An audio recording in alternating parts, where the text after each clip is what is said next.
Assalamualaikum warahmatullahi wabarakatuh. Kembali lagi di channel Caiku ya. Kali ini saya akan sedikit bahas, masih pantas nggak sih kalau misalkan kita pakai HP Itel S23 ya buat tahun 2024 ya. Kita tahu ya, Itel S23 ini HP keluaran di tahun 2023 kemarin dan sempat viral karena harganya yang lumayan murah dan spesifikasinya yang lumayan bisa menjanjikan lah, bisa layak di harga segitu ya.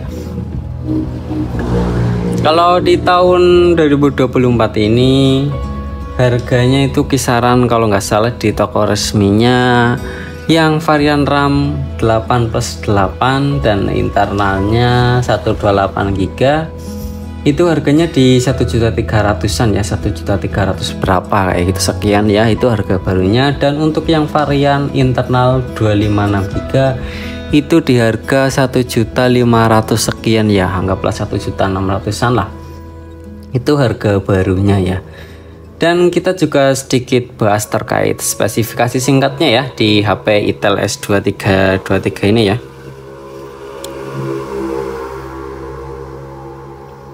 Oke, kita mungkin bisa lihat di sini ya. Ini saya pakai varian yang RAM yang 8+8 dan juga internalnya 128GB ya. Ini bisa dilihat ya, Itel S23. Untuk ukuran layarnya sendiri lumayan panjang ya, ini lumayan lebar, lumayan panjang di ukuran 6,6 inch ya, dan tipenya itu IPS ya, dan juga sudah memiliki refresh rate layar di 90Hz ya. Jadi kalau kita gunakan HP ini buat nonton animasi, mungkin anime atau mungkin game-game yang animasinya lumayan banyak, itu oke banget ya, karena sudah memiliki refresh rate layar 90Hz ya. Tetapi ada kekurangannya juga ya di spesifikasi layarnya ya. Layarnya itu untuk ketajaman warnanya itu masih, saya kalau bisa dikatakan masih sangat rendah lah ya, di sekitar 267 ppi ya. Jadi walaupun spesifikasi refresh rate layarnya tinggi, tetapi di ketajaman warnanya kurang mendukung ya. Jadi kalau misalnya kita bandingkan dengan HP-HP yang lainnya ya, itu ini warnanya lumayan agak kurang pekat ya, cuman masih oke lah, masih bisa ditoleransi lah di warna ini ya. Hanya saja kalau misalkan kita sudah terbiasa dengan HP dengan ketajaman warna yang tinggi ya, dengan PPI warna yang tinggi, itu akan melihatnya kalau HP ini kayak pucat-pucat gitu layarnya ya, karena memang spesifikasi di ketajaman warnanya belum pekat-pekat banget ya. Itu dari segi layar ya. Untuk OS nya sendiri ini menggunakan Android 12, saya kira masih oke lah ya, Android terbaru ya, Android 12 ya. Ini keamanannya masih di 1 November 2023 ya, ini update Google Play-nya, keamanan Android-nya di Juli 2023 ya. Jadi Android-nya masih menggunakan Android versi 12, tetapi masih oke lah. Kalau Android kayaknya di versi 9 itu masih bisa digunakan dengan nyaman lah ya, masih banyak aplikasi yang support ya, walaupun nggak kayak di iOS ya. Kalau di iOS 15 aja udah nggak support Netflix gitu kalau misalkan pakai akun baru ya. Tapi di Android masih bisa menikmati aplikasi-aplikasi dengan mungkin dengan versi-versi terbaru, masih oke lah ya, walaupun versinya lama ya. Dan ini Android 12 masih oke banget ya. Untuk chipsetnya sendiri ini menggunakan UniSoC ya. Ini di sini ada keterangannya di spesifikasinya ya. Nah, UniSoC T606 ya. Jadi menggunakan UniSoC T606 dan GPU-nya sendiri menggunakan Mali G57MP1 ya. Dan yang lebih enak lagi ya, di HP harga 1 jutaan ini kita sudah bisa menikmati tipe storage UFS 2.2 ya, dimana tipe storage ini itu masih keluarannya belum begitu, masih lumayan baru lah ya, tipe 2.2 ini. Dan performa storage-nya itu lebih bagus jauh ya dibandingkan dengan IC eMMC 5.1 ya. Jadi kalau misalkan kita bisa perbandingan antara performa kecepatan di UFS 2.2 dan juga IC eMMC 5.1, mungkin ibaratkan di hard disk dan SSD ya, itu jadi jauh banget untuk kecepatan storage-nya sendiri ya. Saya kira oke banget lah ya, di HP harga 1 jutaan bisa dapat tipe storage UFS 2.2 ya. Dan kalau misalkan kita dari segi kameranya sendiri ya, ini walaupun kotak-kotaknya banyak ya, ini bisa dilihat nggak ya? Oke ya, ini ada kameranya kayak gini ya. Ini yang ini sensor kalau nggak salah sih. Cuman kalau saya lihat di spesifikasinya itu masih menggunakan single kamera ya.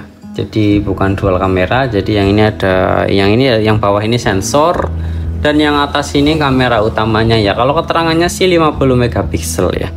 Dan ini enggak ada, ini bukan apa-apa ya, ini kayak semacam kayak polesan-polesan aja biar terlihat estetik mungkin. Dan ini ada flashlight ya.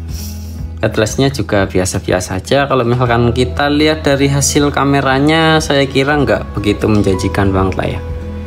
Ini hasil kameranya biasa-biasa aja walaupun keterangannya 50 megapiksel. Cuman kalau misalkan kita buat foto-foto dokumen kayak mungkin dokumen apa ya, nota atau mungkin di sini ini kayak gini, itu masih oke banget lah ya. Buat fokus-fokusnya masih dapat. Kalau misalkan kita gunakan buat kerja, HP ini masih lumayan oke ya dari segi kameranya. Cuman kalau misalkan kita gunakan kameranya buat fotografi, videografi, itu saya kira kurang worth it lah ya. Ya mengingat harga HP-nya di harga segitu, jadi ya wajar-wajar saja ya lah, layak ibaratnya kalau misalkan kita dapat kamera seperti ini ya.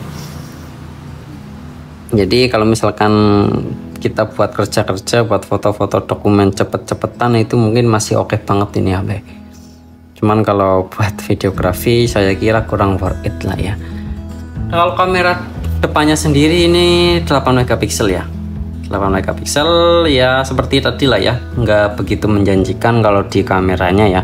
Cuman kalau misalnya kita gunakan buat video call, saya kira HP ini masih oke-oke lah ya, masih oke-oke saja, bisa digunakan dengan baik.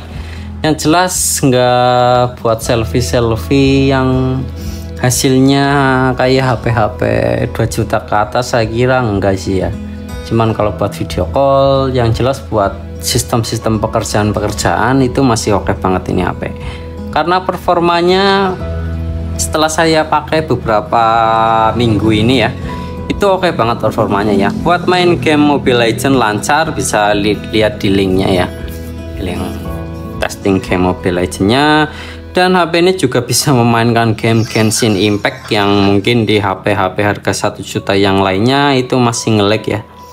Ini bisa, HP-nya bisa buat game Genshin Impact, kemudian PUBG Mobile ini juga bisa memainkan, walaupun HP-nya sendiri belum ada giroskopnya ya, tetapi bisa memainkan game PUBG Mobile dan Genshin Impact dengan HP harga 1 jutaan. Saya kira itu masih worth it banget lah ya.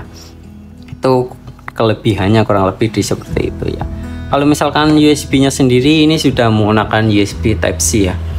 Jadi ini sudah menggunakan HP USB Type-C dan ukuran baterainya sendiri ini di 5000 mAh ya. Jadi kalau misalkan kita kondisi 100% kita gunakan buat sosial media, itu masih nyaman lah, seharian mungkin bahkan sampai 2 hari masih oke lah ini HP ya. Kalau speakernya sendiri ini mono ya di bawah, di sini cuman masih oke lah, suaranya masih dapat lah ya, ibaratnya bisa kencang walaupun mono ya. Cuman nggak begitu detail suaranya, nggak begitu itu banget ya. Kekurangannya sendiri ini di baterainya sendiri ya, ibaratnya baterainya 5000 mAh, sorry, Jadi kekurangannya di chargernya sendiri ya. Jadi kita di HP ini itu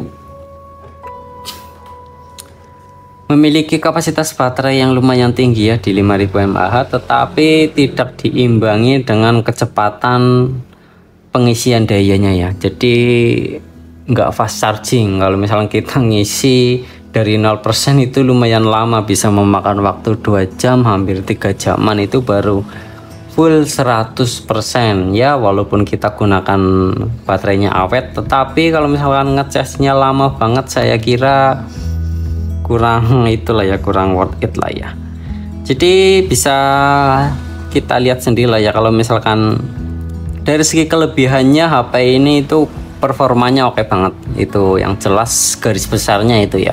Kalau misalnya kita buat gaming, buat kerja, itu dapat ini HP ya, dapat semua ya kalau misalnya kita gunakan buat itu ya.